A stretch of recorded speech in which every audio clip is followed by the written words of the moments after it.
is Adam Powers. I'm a AS transfer senator and voting member of the council. First off, I'm really stoked that everyone is here. The public is here in full force. I'm happy you're here to listen to these words, but I'm going to be directing what I'm saying to the fellow council members.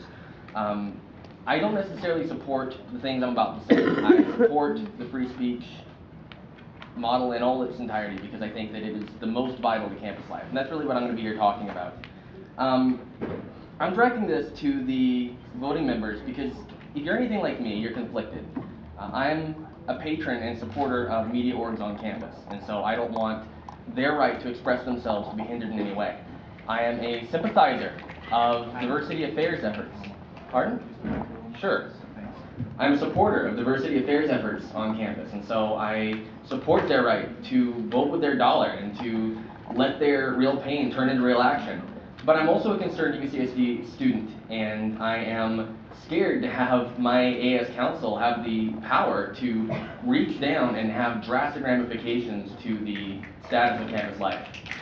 So I try to be a moderate on debate, and I'm going to be a moderate here in this proposal. It's a compromise model at its heart, and in such it might not make everyone happy, but I think it does touch upon all those three things. The proposal, in short, is to take the model that we currently have, which is that a student may request a refund for publications that they find offensive in any way. And they're going to get their funding that is given to the organization, divided by the entire undergraduate population, returned to them. That works, and it solves the problem for the people who say, I don't care if they exist, I just don't want to fund them. But what about the people who want to take that a step further and say, not only do I not want to fund them, I don't want them to be funded in the first place. And I think that discretion isn't necessarily a bad standpoint, but it needs to be implemented correctly, and that's what this is trying to do. I propose that the open forum model be preserved in that any organization that requests funding may come and get their funding the same way they do currently. However, if a student would like to request their funding back, they can do so through the current method, which I would also advocate being made extremely accessible through TriCollect single sign-on, and have that funding be taken from the organization that they find offensive in some way, be it withdrawing directly from their account or from taking into account those complaints when the organization comes to them for funding during the next funding period. Using that method to allow students able to take matters into their own hands, exercise discretion, but do so in a way that does not empower a council that feels very conflicted whenever a bunch of people come into the room. Allow that council to make decisions that could impact campus life negatively. It allows the students who are hurt the most to take that real pain and turn it into real action. The pros and cons. The pros is it's going to be really hard to take a media organization down using this method. The main con is that it's going to be really hard to take a media organization down using this method. 22,000 students, if you wanted to take away half of their funding, that's what, 11,000 students you would need to go and fill this form? But it's doable. It empowers students who want their money to go where their mouth is, and it also empowers the media organizations to feel safe knowing that they don't have a council of people standing over their heads waiting for enough students to complain to them to reach down and take their funding away by delicately crafting an advertisement that just so happens to exclude them and only them from the rest of the campus funding model. So I urge you to either consider completely preserving free speech or consider completely supporting students' right to vote with their dollar. But if you find that a difficult decision, as difficult as I do, then do consider this compromise model, because I think it makes everyone happy, even though it's not as happy as they could be. It does touch upon those campus life, diversity, real pain, real action, and it also touches upon not making people scared to death of what their council is going to do to their media organizations. Thank you.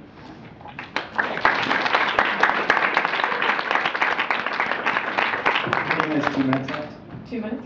Motion to extend by 5 minutes? Second. Second. Are there any objections to extending the time of the committee by 5 minutes? Okay, there's a total of 7 minutes left. Alright, my name is Nicole. I'm the editor-in-chief of the New York Quarterly. I'm here with the dubious honor of representing the majority opinion of the committee. I say dubious honor not because I don't think it's right, but because I think a lot of people have a misunderstanding right now of what that consists of. So I want to say 2 things to start. First, that the council, I'm sure you're aware of this, but we need to be really cognizant of the fact that what we vote on right now is going to have overarching effects not only here, but in councils in the future and media organizations in the future. Secondly, I want to make sure that everyone in this room knows there is a huge, huge distinction between supporting the koala and supporting the open forum model that allows the koala to exist. It is absolutely huge. I will say, maybe this isn't representative of the committee, but I will say personally that I hate the koala. I wish there were a way that we could just knock them out of the system without putting other media organizations at risk. But we've thought about it. We met, like, I don't know, 6 times over the last 5 days, and we really could not come up with an option that would defund the koala but still preserve the community that allows media, or the 13 other media organizations to exist. So that's the first thing I want to say. A couple of points about the government-funded model, which Peter presented.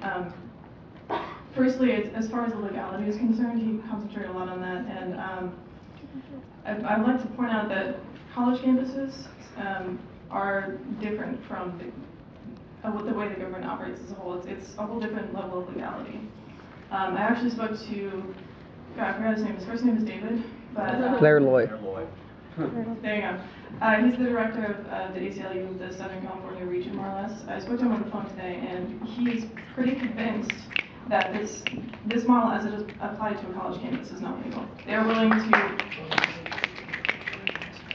They will go. They will propose a lawsuit against this. That's what's going to happen if we pass this model. And we can let them argue it out in the courts. We can let the administration and the ACLU argue this out in the courts, and we can let them waste thousands of dollars that could be used on pretty much anything else that would have a much greater benefit, I think. A couple of other things about the government-funded model. Essentially, I think what several senators will try to propose to you is that this is a good way of getting rid of the koala, but preserving the integrity of other media organizations. And I wish that were the case, but it's not. If you allow the AS Council to have their finger, on the funding trigger, it will, by its very nature, affect the content of all media organizations. You can't assume that if an organization has the sole power over you to take away your funding or to give it to you, depending on how they're feeling that way that month, because they can change the ad at any time, that we will be less inclined to present our views against the council. That's automatically prohibiting our free speech. What else was I going to say? Oh, also, another really bad thing about this government-funded model, that we brought up the idea of having a hypothetical evil council sometime in the future that will, take other media organizations out left and right just because they feel like it. While I understand that that's probably not the case, because, hopefully as students we'll elect people who will represent our interests, I think what will happen with this government-funded model is that media organizations will become sort of moving targets. I mean, first it's the koala, because they are really, really offensive and racist and derogatory.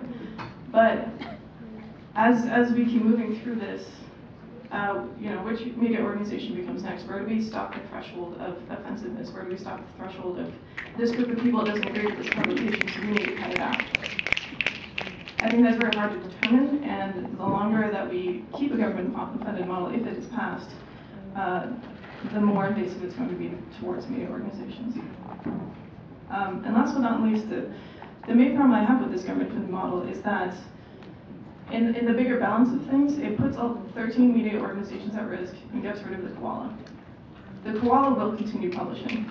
They can do that. You're not going to get rid of the problem of the koala by instituting this model. What you will do is put 13 other media organizations at risk. Now, if you want to fight the koala, if you can figure out a way to sue them, by all means do. If you can figure out a way to make the campus climate so toxic to them that when they go out to library walking and try to hand out papers, people refuse that, then that's what we should do. Yeah.